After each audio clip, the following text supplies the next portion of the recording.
Sony just released a bunch of new lenses and it has conclusively got me going, yeah, APS-C is dead with Sony. The Sony APS-C lineup is dead in the water. They're probably not going to release anything new with it, and I'm going to explain why I think that's the case and why if you're using an APS-C camera, there's no need to look forward to any new releases from Sony because it's probably not happening.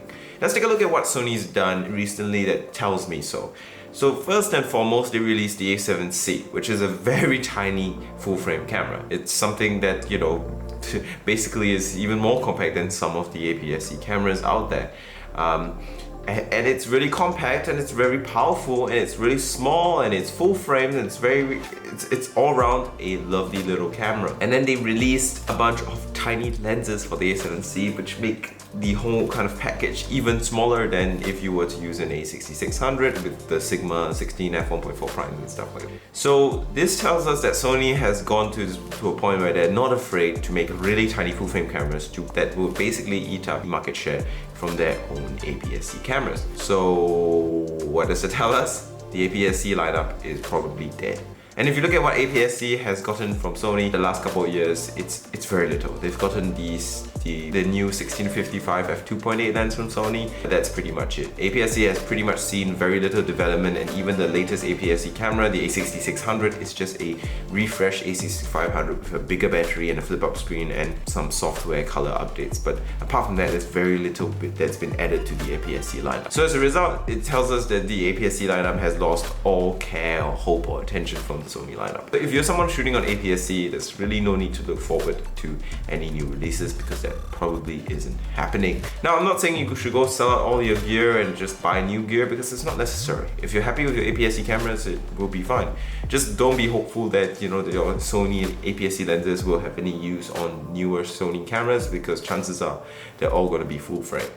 I think why this is happening is a few reasons. So one of the reasons is the USRP existing. It's a cheap full-frame camera and without a doubt it's definitely stolen a lot of business from the APS-C lineup from Sony. Of course, Fujifilm is still an APS-C camera and is still doing perfectly fine despite cheap full-frame cameras existing. But that's because Fujifilm can afford to cram their APS-C cameras full of features, fill them to the brim full of features without fear of damaging their full-frame lineup because they don't have any. Sony is not in a position to make their APS-C cameras competitive with things like the USRP because a APS-C camera to compete with a full-frame camera cannot just match a full-frame camera in terms of specs. It needs to beat the full-frame camera in more than just specs, and to do that, the APS-C camera is going to have better video features, better photo features, maybe better choices of lenses. And Fujifilm can do that because they don't have to fear damaging their full-frame camera lineup because they don't have a full-frame camera lineup. So then it becomes kind of this thing where, yeah, we could compete with the USRP with our APS-C cameras by making APS-C cameras that are very powerful, but to compete with the USRP with APS-C, we need to compensate with better specs. And that is going to hurt our A7 lineup because our A7 lineup is still stuck on 8-bit with 4K 30. So if we give our APS-C cameras too much, our A7 lineup then looks like crap, and then we have to boost that up even more quickly and we have to release the A7 IV ASAP, and then it becomes a mess. So I think Sony has gone and looked at all the possible options and decided, you know what? If we can't, you know what? We can't beat the full-frame cameras sensor size with our APS-C cameras in terms of features. Like we can't compensate the gap with features because it will affect our own full-frame cameras. So why don't we just make a full-frame camera that competes with their full-frame camera? Simple solution, easy job done, and then maybe just forget about the APS-C lineup. If we want to make a compact camera, we will keep it full frame as well because we've done that before. Now, if you look at Sony, they've loved doing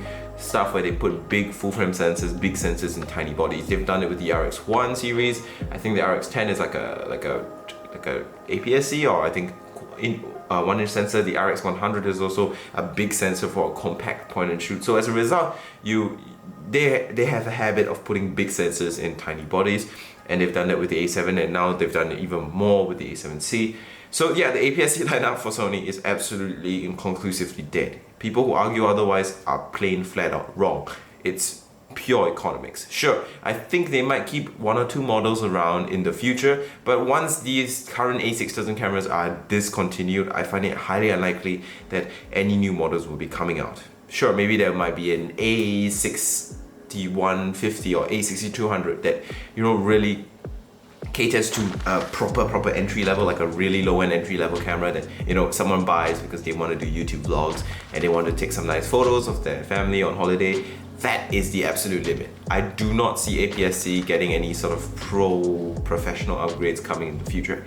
Everything Sony is doing is full frame, and the new lenses are all full frame. The new cinema cameras, the FX6, FX9, FX3, all full frame. The new, you know, even the Venice is full frame. So Sony is clearly moving to full frame. They're using it as one of their main things. They're using it as one of their kind of their show-off features, like, you know, our Venice camera is full frame and you can match it with all our full frame A7 cameras for your full frame needs, and all our lenses are full frame. I think that's where Sony is going with their camera lineup. They want everything to be a unified full frame system. Sure, they might have some kind of entrances into the Sony system, the Sony ecosystem, in the form of cheap APS-C entry-level camera, maybe one or two of varying specifications. But past that, I don't see Sony really giving a damn about APS-C being like a professional option anymore, because that is not happening. Professional cameras from Sony, I think, will stay full frame because all the lenses and investment is going to full frame, because everyone else in the market, from Nikon to Panasonic to Canon, are kind of ignoring APS-C existence and they're just going to go full frame. Now, this is not saying APS-C is bad. I'm not of the sense that APS-C is bad. For a long period of time, I had an X-T3. I loved that camera. I love APS-C cameras too. I had a C500 that's APS-C. I had an A6500 that's APS-C. I'm not saying APS-C is bad. It's just that with the way market trends are going, with the way camera market is shrinking, and the fact that people who are amateurs and hobbyists are not really buying cameras that often and not really buying cameras at all because they're just using their phones.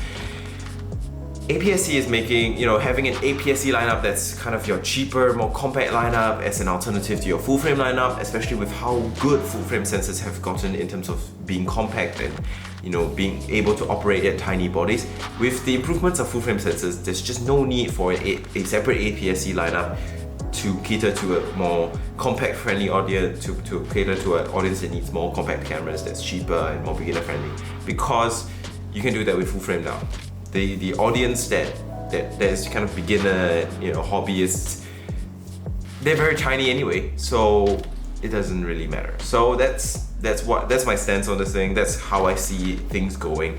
Why I think APS-C is pretty much over for Sony, and why I think it's going to happen. So that's it for this video, I guess. Thank you guys so much for watching. If you did enjoy it, make sure you like and subscribe, because, you know, this channel needs your help to grow, the usual YouTube drill. And I'll see you guys in the next video, which might come out tomorrow, the day after, who knows. This camera is all about discussions and vlogs and stuff, so make sure you subscribe for that. And I'll see you guys next time, and goodbye.